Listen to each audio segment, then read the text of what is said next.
What's going on, everyone? Welcome back to the channel. Scott here. Survivor Season 46, Episode 6, titled Canceled Christmas, aired on Wednesday. A little bit late getting the recap out. A lot of stuff going on this week, but let's just dive right into it. Last episode, we remember Jem got voted out with the idol in her pocket. The blind side, one of the bigger blindsides of the season to this point. Mariah was left out of the vote. She voted for Ben. Ben says, "Whoever wrote my name, we love you. Don't sweat it. We love you." Tim tells her, "I think you're valuable still in this tribe," which no one voted for her. Yes, but obviously still being navigating being left out of the vote. Could be an uphill battle for Mariah with the merge looming. Vibes are good over at the purple camp after finally winning, having fire. Boat shows up with a note. As we know, when things are usually going good, that's when change is coming on this show. Drop your buffs. Not merged yet, but everyone is going to Orange Beach. The Purple Three could be a dangerous trio here in this, almost merged tribe. Obviously, we got pretty even numbers on both sides. Then you have the three Purple tribe members in the middle. That is Kenzie, Q, and Tiff. But now we have Tim in a confessional saying that Mariah is on the bottom. But now over on the Orange Beach, where everyone will be going to, Hunter celebrates by doing an airplane down the beach. People think he's just celebrating and start to run after him, but he sprints off to go get the Beware advantage, because as I remember, he found that, but they didn't lose a challenge, so he never got a chance to go find the key to actually get the idol out of the box. So he sprints there. The clue points him to the stairs by the camp. And now, I actually forgot about this part. He has to find it before, because we obviously didn't know, because I posed this question earlier, like, what if a tribe never loses, as we obviously saw with Orange? But he has until the other tribes arrive at the beach to find the idol. Otherwise, he's just out. So I'm assuming he'll be out of a vote for the next tribal council, and then, maybe it resets after that.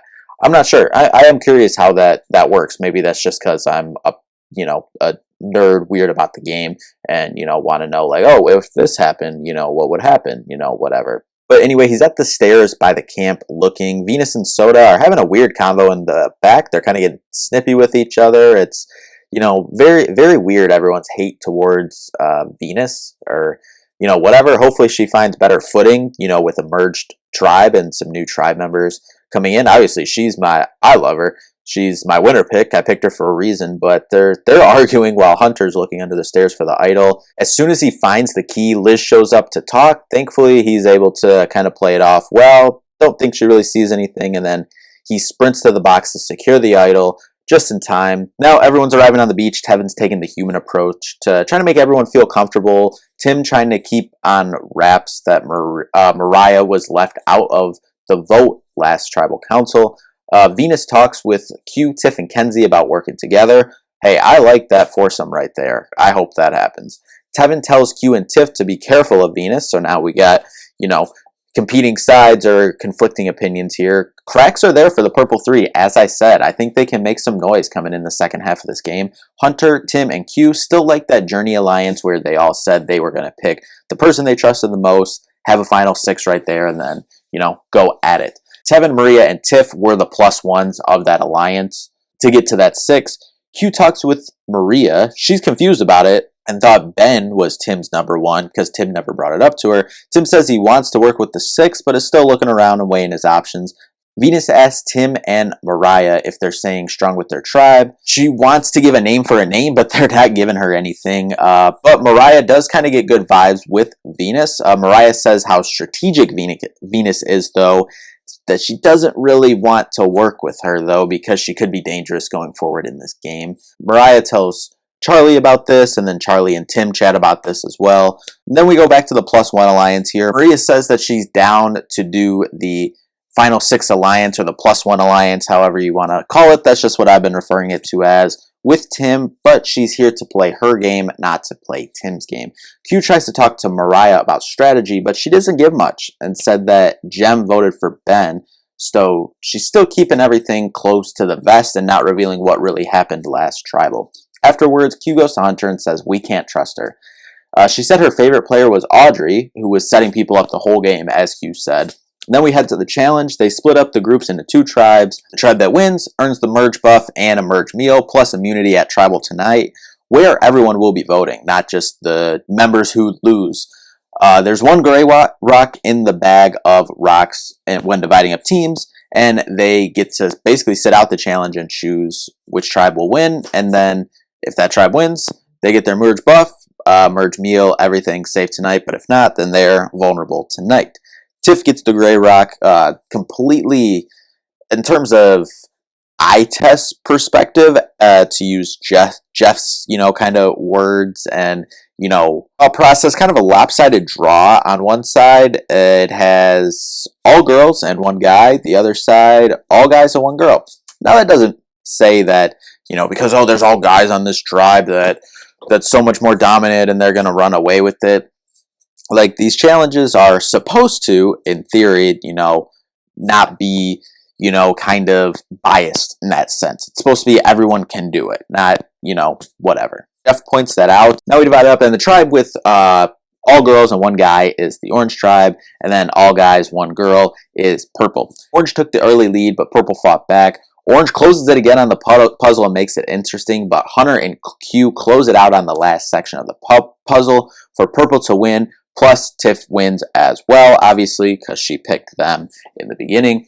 The group that didn't win, they get back to camp, they go rinse off, and then everything starts to kind of happen here. The purple three, Tiff, Q, and Kenzie get the merge feast and have immunity tonight. Things are looking up for the trio, as I keep saying. I'm watching out for them the second half of this game. Hunter reveals to the winning group that he can't vote, which might be common knowledge because he went on the journey last time and, tried to do that challenge and didn't get it. So I'm pretty sure he told his tribe right when he got back. So people on the merge feast might have already known that. Tevin says Venus is someone he doesn't trust and hasn't trusted since the beginning. After Tim and Ben kind of beat around the bush about Siga throwing a name out there, they don't really do it, but they finally do throw Mariah's name out there. But they say they prefer Venus first and then Mariah, but then everyone's kind of like, well, why'd you take so long to throw that out there? Like, we're doing a name for a name. Like, oh, who do you want to throw out there? Who do you want to throw out there? Obviously, you can't throw one's name out on purple because they're all three sitting there and they can't be voted for tonight. So everyone kind of takes a note of that. Tim and Charlie talk about what happened, and Tim fills them in what happened on the winning merge feast dinner. Charlie says if Mariah goes home, it is what it is, and whatever it takes for him to stay in the game, he's good. Hunter wants to take Mariah out because that tribe because that group is already so strong, and trying to break that up. Tiff tells Venus how basically you gotta vote Mariah or it's you. Venus doesn't really like that, but she's got to do what she got to do to stay in the game. Venus wants to get Charlie out because she doesn't want to see a woman be voted out and wants to vote out a man because of the looming numbers in this game and doesn't want, an all male advantage going forward in this game. Hunter says how Siga is so close and wants to, try to break that up as best they can. Then we get to Tribal, and Mariah kind of drops the bombshell pretty much right away and says, it wasn't unanimous at last Tribal, that she was left out of the vote. Q not buying what she's selling though, because she told him that it was unanimous and told whoever asked her that it was unanimous. So he's like, why wouldn't you just come out and say this? Especially if you feel that you're on the bottom. Why wouldn't you just come out and say this? But I agree with her why she wouldn't say it, because, she's, thinking this maybe till later on in Tribal. So it's like, what are you going to do? Are you going to have one conversation with everyone and say, hey, no, yep, because she's thinking that she's going to stay with her original tribe, right? But then if she's getting win later in the day, it might be her, and you're at Tribal, it's like you got to just fight for your life at that point, right? So I don't really blame her for that. Would it have been better to maybe do it at camp instead of at Tribal? Maybe, but if maybe when she realized at camp that, hey, it's looking like it's going to be me, I'm probably going to need to play my shot in the dark tonight unless things really change at Tribal. You want to do that in Tribal in front of everyone so everyone hears it, but that's just unfortunately how it went. But then we get to the vote. Mariah did play her shot in the dark. She didn't get it. She's not safe. We've still only seen one. I'm hoping we get another one this year. Because that was an amazing moment last season at Tribal. Mariah does go home as well.